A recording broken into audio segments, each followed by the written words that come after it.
Hi, this is Siofra Bradigan, and this is Siofra's Magic Alcove. So, as requested, I'm going to talk about how to make your own wand.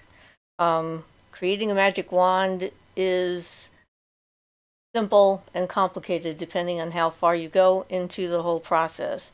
So I actually had written a little short paper for one of my classes that I taught.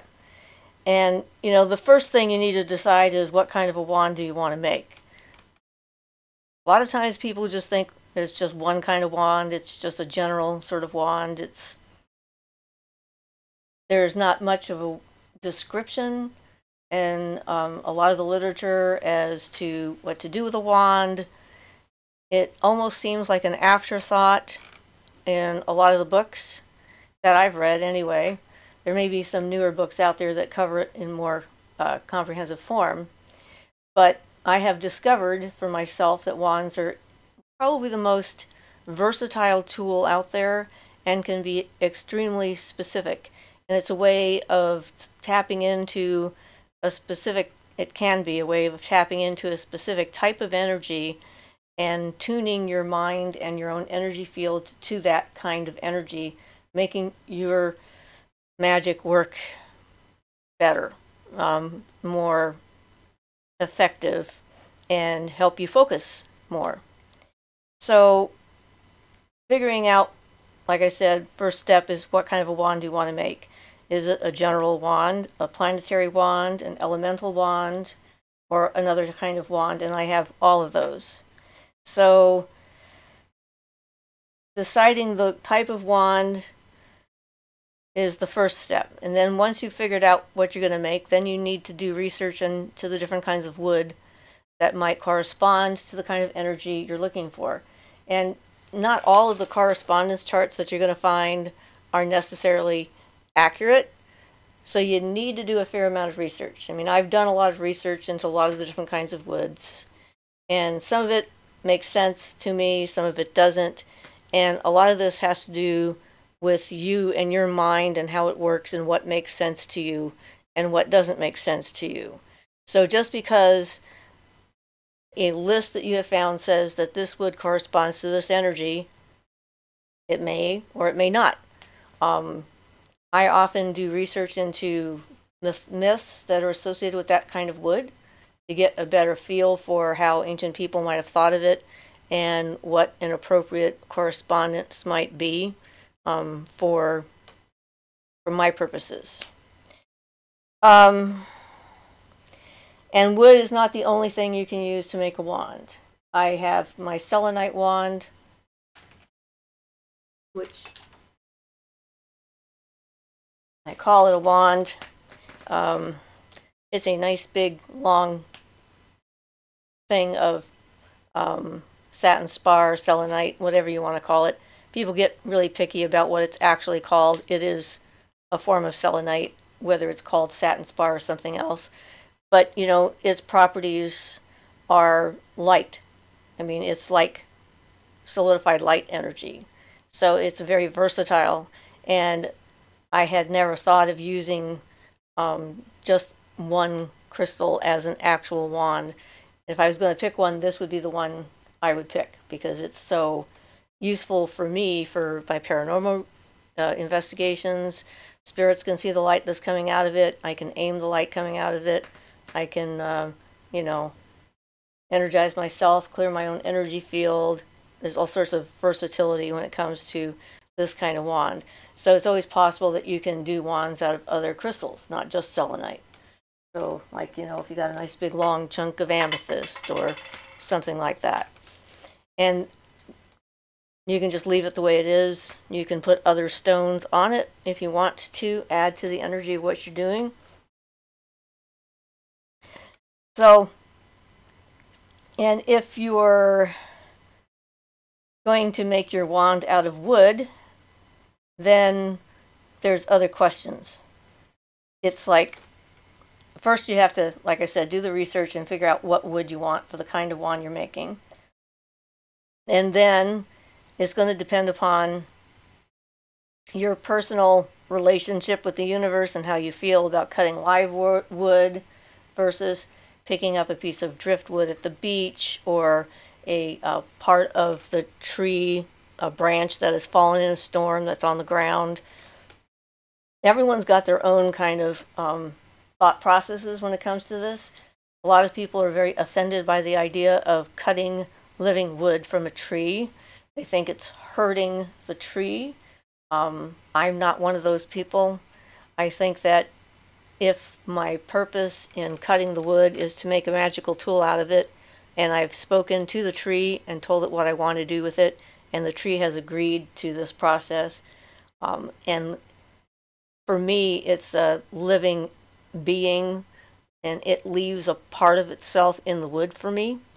And that's how it first happened for me when my very first wand was that.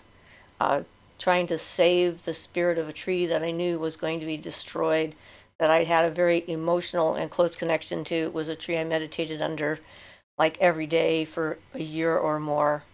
And when I had to leave the tree, it was sort of emotionally devastating, because it had become an important part of my grounding and my connection to the woods, and starting to clear out my own energy. It was a cedar tree.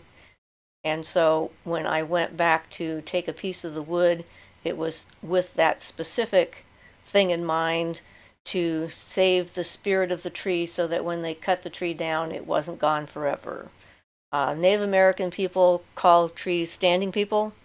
They're considered, they have a consciousness of their own, which is probably one of the reasons why some people are worried about cutting live wood, because they're harming the tree. But, you know, a tree is more than just a branch. There's a lot to it. And like I said, it's going to depend on you. So if you're not comfortable doing that, don't do it. I always give offerings to the trees, and ask permission first, and then make a commitment to using that wood for something other than, you know, just mundane, everyday kind of stuff. This is on its way to becoming some kind of a wonderful tool for magic to happen. So if either way, whether you're going to be just picking a piece of wood from under the tree or taking a live piece of wood, your best option is to get to know the tree that you're going to be getting a part of.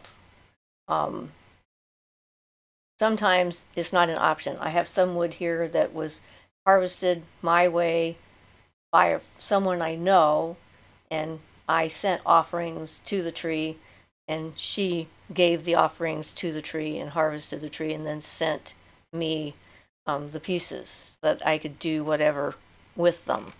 So it's like, if you're buying a piece of wood, or you're buying a wand blank from someone that you don't know, if it's like a piece of lumber, you know, there's a lot of neat places where you can actually buy small dowels of exotic woods, like purple heartwood and you know, all sorts of interesting things. So that doesn't mean you can't make a wand out of it. It just means that you're going to have a different relationship with the wood, and you're going to have to create a relationship with that particular piece of wood to make it your own. So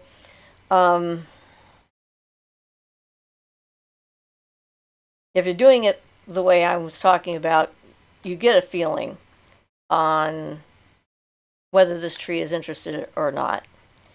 And I cut wands on the new moon. It seems to me the best time to cut them. That doesn't mean that everyone has to cut them on the new moon. And, you know, some things just sort of happen when they happen, and it doesn't matter what phase the moon happens to be in or not.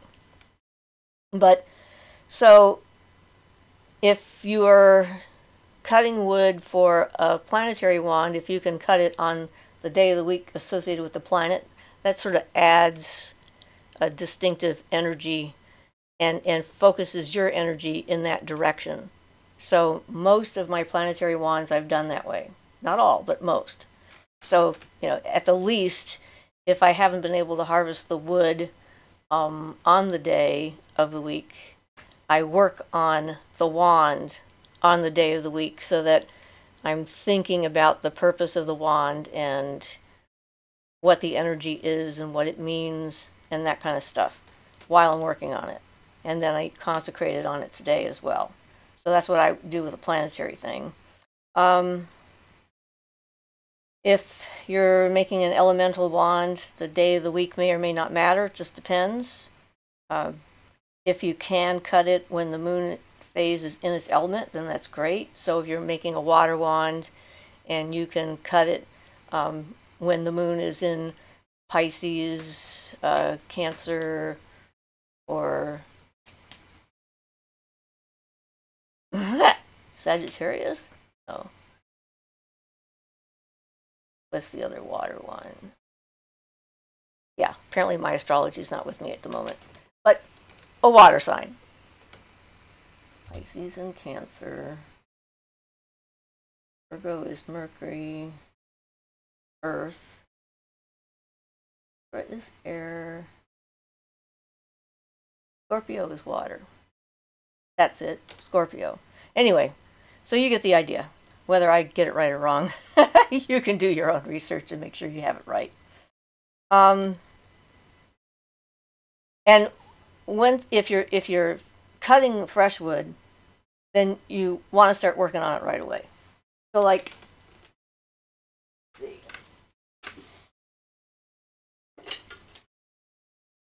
Like this is one of my blanks that I cut on the new moon, and this is myrtle wood. Myrtle's got interesting properties, used for healing, used for love, and stuff like that. So when I started working on the wood, the first thing you're going to do is you're going to peel off the bark. At least that's what most people do. I've seen some people leave like bark on what they would consider the handle to keep it there. Some people like to do like a little spiraling kind of thing. I like to take all of the bark off because that exposes the wood to drying more completely and that kind of thing. Again, it's a preference. It's not you have to do it this way, you can't do it any other. So when you get your piece of wood, and if you decide on a day and you tell the tree that you're going to be there on a specific day to cut the wood, you've got to make sure that you actually follow through on that day. Otherwise, it sort of undermines your magical authority just straight from the bat. It's better if you can't do it to start over with another tree or start over somehow and, do an apology, make a different date, and so forth. So, yeah. So anyway, let's see. I've told you why I like the living wood. If you have a bowling, a magical knife that you use just for cutting magical things, like for herbs or for cutting wood or stuff like that, then you can use that. Some people like to have their tools that they use for magical purposes like that dedicated to only magical purposes. So if you were going to use, say, tree snippers, the limb loppers, whatever those things are, then you could buy a new pair and dedicate it just to doing that. This is my pair of loppers to cut wood for magical purposes, and these are, my shears for cutting paper, or my trimmers for cutting herbs, or what have you. So you don't have to have one specific tool. But again, that depends upon you. That depends upon your relationship to the universe, how you feel about that kind of thing. Me, I can use anything I have at hand if I need it, and I don't worry about it. I'm sort of a kitchen witch kind of person in that regard. And if I can have a special magical tool for one purpose, and I know I'm going to be using it, I'm fine with that too. It's like whatever works in the situation that I'm in. So once you have your wood, and it's just exactly what you're looking for, and you take it home, you start working on it, and taking off the bark, You can burn the bark, you can bury the bark, just don't throw the bark away in a garbage can. You can put the bark on your flower bed, depending on what kind of bark it is. But you just don't want to give the wood the idea that you're just like tossing it if it's your specific tool that you're using. So while your wood is drying and getting ready, you need to let it dry for a while. You don't want to start working on it right away, because if you do start on it too soon and it's still green, it can change shape, it can split. So, you know, it's better to let the wood completely dry. And that can take a couple of months sometimes, depending. So, I mean, I've had some blanks that I've cut that sat on my shelf for more than a year. And sometimes it was because I was waiting for the wood to dry. Sometimes it was because I was waiting for inspiration to decide what kind of a wand, what it wanted. Because for me, these things have personality. So while you're waiting for the right time, do research. You can not decorate it. I mean, a lot of my wands are decorated. Get this guy out. This is my first wand. Put you there. And it's not decorated. This is that piece of cedar that I got. And I just, like, you know, brought it immediately home. I peeled the bark. I oiled it. I think I probably used olive oil on it. I sang to it and worked it and connected to it. And it became, you know, this was that tree that they were going to kill. And so certainly it doesn't have to be adorned with things. And it becomes sort of an extension of your will. Now, some traditions say your wand should be like, you stick it in the crook of your elbow and it extends like to your fingertips here, and that's the length of a wand. I couldn't bear to cut the thing. My wands tend to be extra long. I don't think that there's a hard and fast rule. It makes it I can go a lot farther with it too, you know, if I needed to get out there really far for some reason. But yeah. So let's put this over here. I did do a video showing most of my wands, but we'll go through some of them again just to show you some of the stuff. All right.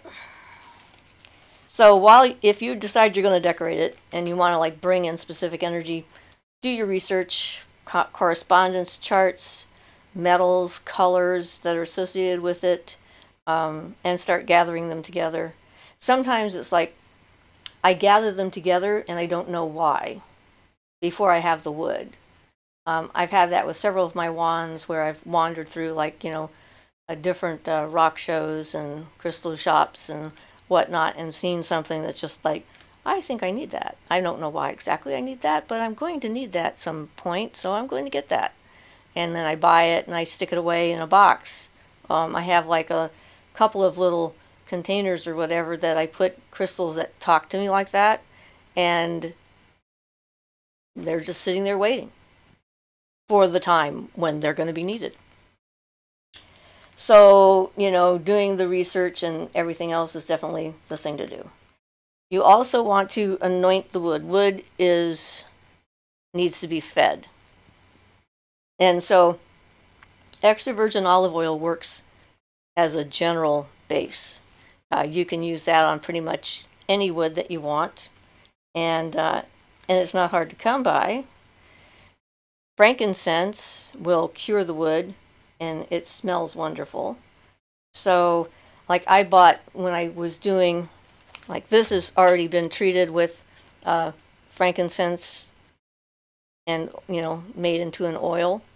I bought a large, like a couple pound bag or something of frankincense and ground it up in my, boy, words are not easy today, my mortar and pestle. Ground it up in there, make it nice and fine, stuck it in a jar, with the olive oil, stirred it up, and left it sit. And then, you know, take like a cloth or paper towel or something like that, and then rub it onto the wood. And I did that several times with all the wood that I bought, that I made wands out of and put on my Etsy shop. So, you know, frankincense is one of the old recipes that they used to use. It's actually a varnish. It becomes a varnish for wood, so it gives it kind of a nice color and sheen to it, as well as protects the wood and feeds the wood. And you can use it again. You don't have to do it just once. I mean, you know, if you decide that your wand feels a little bit sort of needy, needs a little bit more, you can always add some to it.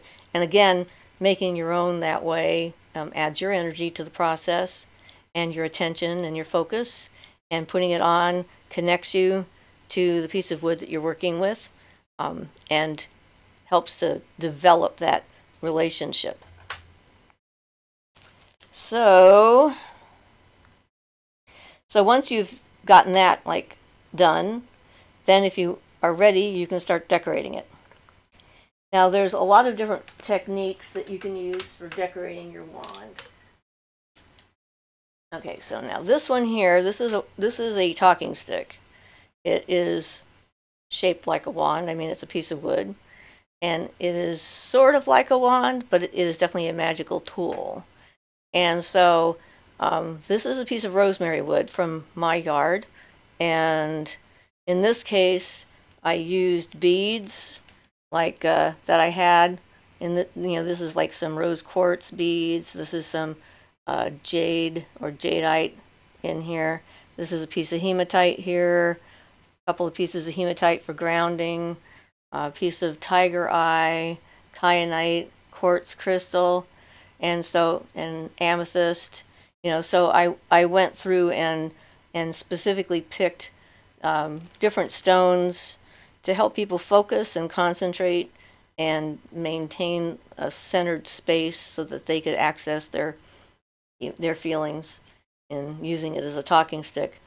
So, you know, kyanites for clarity, and, you know, all of these things have got a reason for being. But so there's a couple of different techniques. One here, you know, these are the beads, and so beads have a hole in them.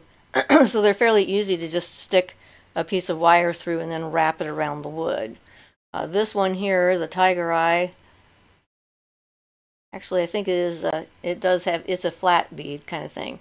So I did sort of a combination of wire wrap and sticking it on there. The kyanite is just a piece of crystal, and again, that's sort of a wire wrapped kind of crystal on there. I'll get it closer so you can see how that looks. And the quartz are also beads. So there's a lot of different ways that you can attach them. And in this one, it didn't require, because rosemary has natural kind of pockets in it, dents in the wood, so they make kind of nice little places to just sort of stick your crystals, if crystals are what you're using. And then, like with my solar wand, which was the first one I made after my initial wand, which got me into the sudden realization that there were different kinds of wands that could be made, and this one was the one that I did an entire video just on this. And in this case, I glued stones into it. I have some faceted stones in here. Can you see that one? Yeah, so I used like a E6000 glue and a Dremel tool or something, and made a little hole, like an indentation, put the stone in it with the glue. This is a ring, a gold ring, because this is solar. And then I have, these are also, none of these are beads like the other ones. So all of these are like glued onto the wand. But each one of them is associated with the sun, one way or another, and was placed there on purpose. And in this case, I wrapped silk around the handle, because this has got a lot of intense energy to it, and having a silk handle sort of dampens the energy in my body so I can work with the wand. And then, like, after you make something like that, meditating with it, learning about it, tuning yourself into the energy, that's part of the process. It's like a learning process for me. Each wand I made teaches me something about the planet or the element or whatever it is I'm making it for. Okay. And then once you have that, you want to be charging it up with that. You want to be meditating with it. And get my arm out of here because I'm suddenly getting warm. It's not a very warm day outside, but it's nice and sunny. So, all right. So, like with the solar wand, I did meditations outside in the sun in the middle of the day, put the wand in my window to charge it up with the sun.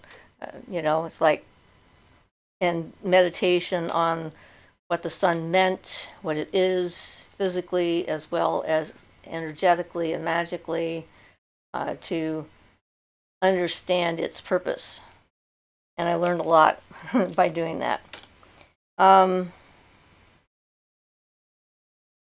So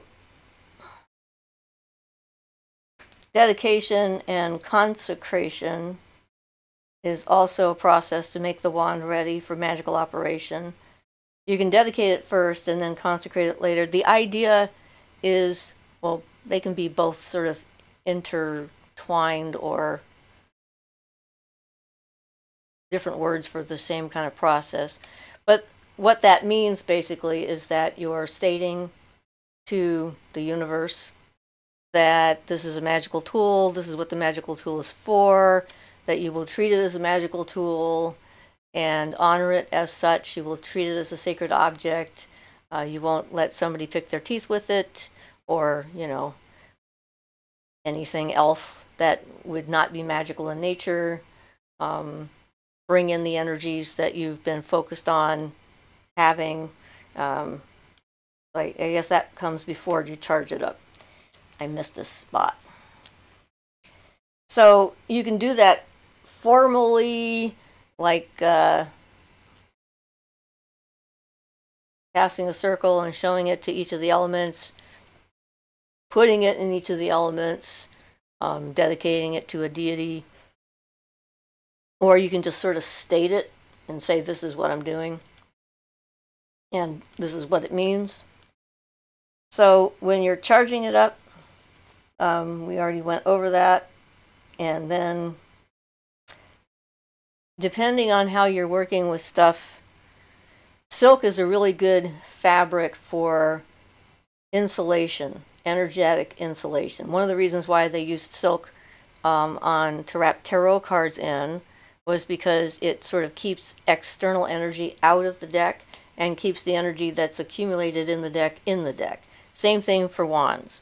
You can make a bag, a silk bag, and you don't have to go and buy expensive silk in order to do it. You can go to like a secondhand store, get a silk blouse or a silk shirt or whatever. Try to get a thicker silk if you can, because silk has a tendency to deteriorate as a natural fabric. And then just sew a baggie, you know, and for the wands to fit in. And it's not an absolute necessity like anything else, but for some people it helps. It helps them feel, you know, separated. They separate their tools from each other and all this other stuff. So again, it's your magic. That's the thing. So that was the little thing I did on how you make your own magic wand. And I did an excerpt from Barden's book, several of his books. I found the stuff that he wrote about wands in there. And he considers the magic wand is the most important of all of the tools, since, you know, it's just, that's what it is. It's a symbol of the will, the power, and the strength by which the magician maintains his influence on the sphere for which he has made and charged it. So even though I hadn't really read this particular book before, when the, okay, what's the wood? I'm having fun today. Not the manzanita, it's the other one. All right, it'll come to me. But when the tree talked to me and said I could make I could make a fantastic solar wand, I was like, wow, okay then. And so it sort of came off in my hand. And that's, you know, when I thought I could make something, I could make a wand out of anything. And then I read Barden's stuff and it was like, yeah, there you go. Because he agrees. So that's always nice. And you know, he talks about it in his book about making wands for different purposes. So different kinds of wands for different things. So he says the magic wand is a condenser no matter what material it is made of or in which way it is manufactured, and it's charged by the will of the magician. It expresses a certain power. It may be a simple one or a complicated one. He says they're all carved out of wood, but, you know, like I said, you can also do a crystal kind of thing. So he goes over some of his stuff as far as what he thinks. It's sort of an interesting thing. I don't think we're going to get into all the different types of fluid and stuff. So, but really, it's like the whole point of this is to understand more about energy and how it works and how you can connect your energy to whatever it is that you're trying to do and so forth. So, example, I show you my basic wand, or my first wand. Just do a little show and tell again. So like this is my Mars wand, and it's covered with different kinds of ruby matrix, and it's made out of ironwood because iron is Mars metal, and I decided that ironwood would make a good substitute for that. And it has 2 moons, so it has a fork. It came with the fork and then I made it work, let's say that. And so, you know, it's another planetary wand. And it's decorated with the element, you know, the parts. Now this one here, this is a banishing wand. I use this wand in my paranormal investigations. I can suck shadow people or negative things into it. And when I first constructed it, it's like I have replaced the first piece of rosemary wood. This is a piece of rosemary wood. Was really, really thin because I hadn't had my rosemary for very long. So when I harvested my rosemary a couple years ago, I redid my banishing wand. So I had like a much smaller tangerine quartz up here, and this one has like two points to it, sort of like a twin. And there is like a little twin little thing on the back there that they fit in quite nicely. So this is like a wire wrap kind of thing. But I researched all of these different stones, again, to figure out, like, if I'm doing banishing, so I've got some tourmaline, I've got tiger eye, I have lapis, I have the ruby matrix stuff, and then I have this amethyst sticking up like that with a tiger eye below it. And I have some smoky quartz in there, and I think some carnelian.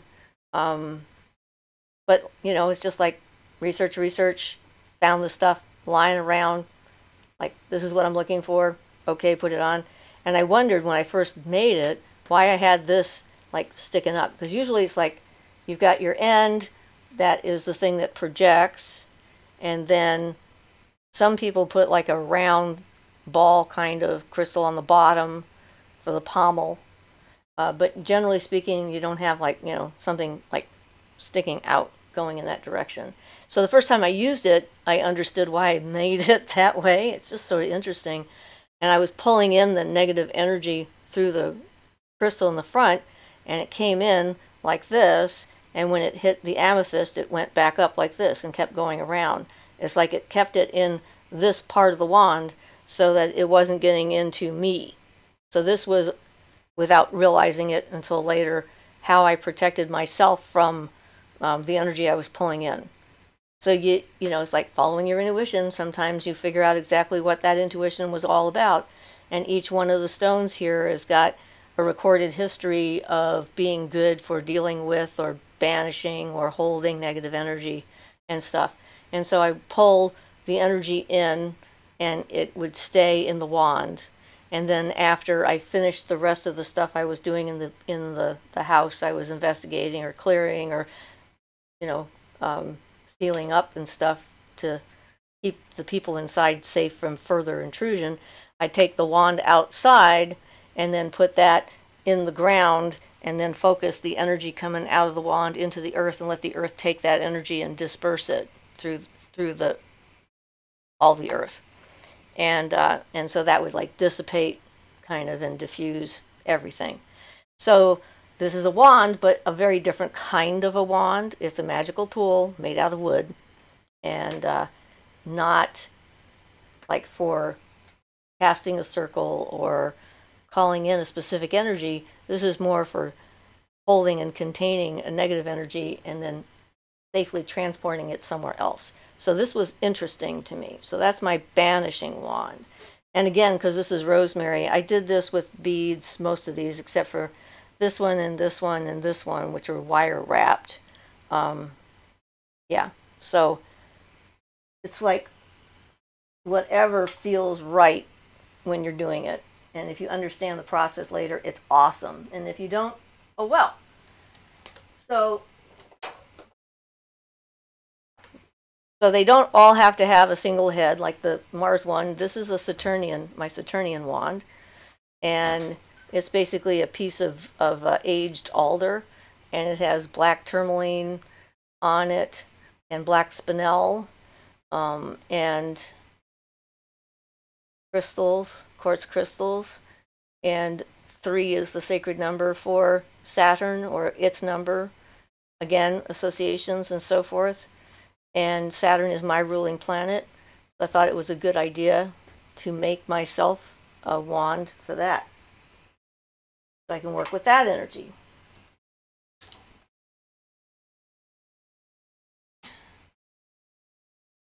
Like, okay.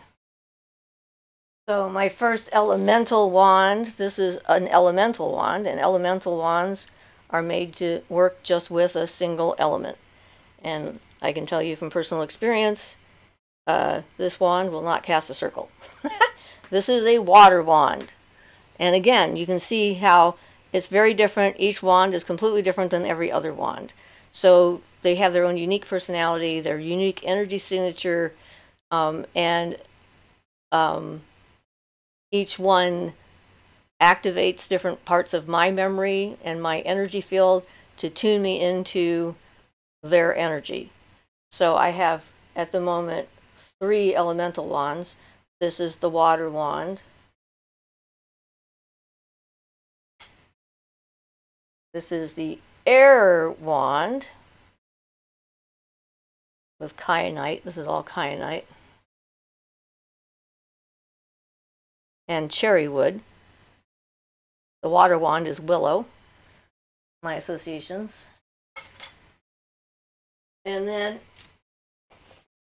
this is my acacia wand, which is just covered in amethyst like crazy, and it's a piece of tulip tree, magnolia kind of thing. Big, nice, thick, giant piece. And so that's my acacia wand. Although acacia can kind of be used for everything, this one I can cast a circle with. I can't do it with the other elemental wands, but since the acacia connects everything to everything and is in everything and around everything, as we did in our working with the acacia piece, I can cast a circle with this no problem. And I've done that more than once. So this is my Mercury wand, which is covered in opals and a clear quartz. This is sort of traditionalish in the sense that it has like the point at the end and nothing at the bottom. Most of those others are like that. And I like spirals, apparently. So I have like 3 different kinds of opal. I have fire opal. I guess these are both different types of fire opal and amber opal on this. Because Mercury opal is certainly its stone. And this is eucalyptus wood because it's fragrant and light and it just seemed right. And I have a local eucalyptus tree that actually had this piece of wood as it was a big, huge tree. I mean, we're talking like giant tree. And there was, in the middle, it's a forked tree at the bottom, and in the middle it was growing this one branch up. That was this one. And so there was a place for me to take a piece of wood, and I didn't have to climb the tree. That's always a good thing if you don't want to climb trees, especially if it's a big old tree. So then, like, this is my lunar wand covered in moonstones. And it's like all different colors of moonstones too, from the black moonstone all the way up to the white moonstone. And it's even got a tube inside, a silver tube, and it's filled with moonstone chips, and then covered with moonstone chips, and then the top has got a peach moonstone on the top. So, and it's willow. So this one, I guess when they're this size, you sort of call them staves rather than wands, but you know, it's a wand. It's a big wand. All my wands are big. Apparently I have a thing for not cutting wood too short. And then like this one is somewhat different in that it has two ends, so which is unusual. I've never made a wand with two ends, and this is my Venusian wand, which I didn't know I was making until I was done with it. It has emeralds and rose quartz and garnet and cryoprase on it. It has 7 stones, and 7 is the number for Venus, and green, of course, is the color of Venus. And I realized that it depends on which way I'm holding it. Like if I'm holding it here, I'm using my green garnet end, and the green garnet helps with physical healing. And then if I hold it the other way, I'm holding it's the red garnet end, and red is for emotional healing. And so, yeah. So again, you know, there's no one way to do this. There's all kinds of different ways.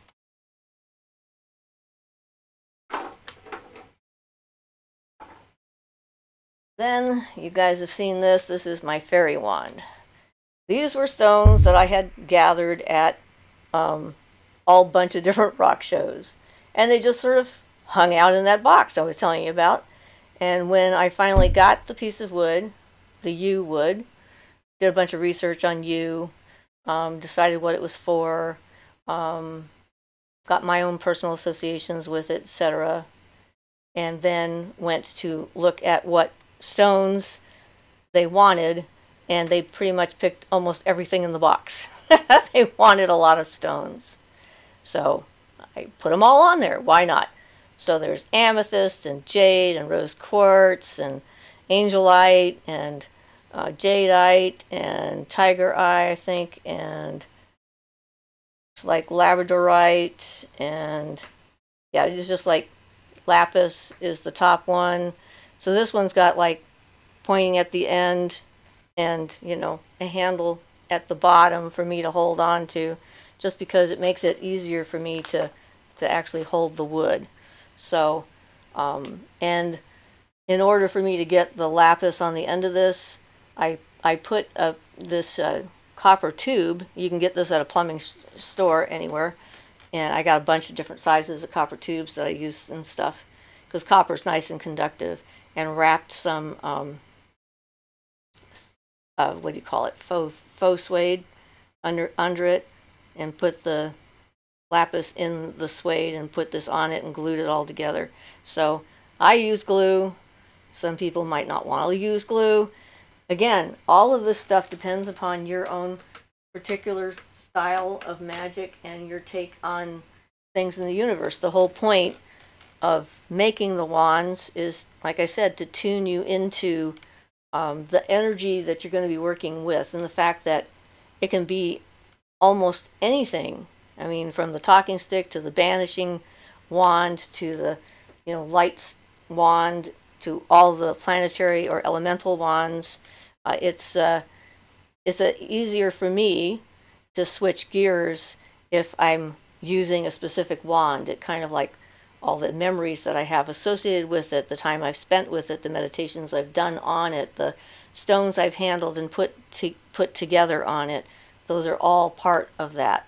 So I'm thinking actually of taking some of the wood. I've still got quite a bit of wood that I collected on the new moon on Samhain over a year ago now. I think it was 2019, of putting the blanks on my Etsy page so that you can just buy a piece of the wood that's been harvested the correct way, or my way, depending on how you look at it.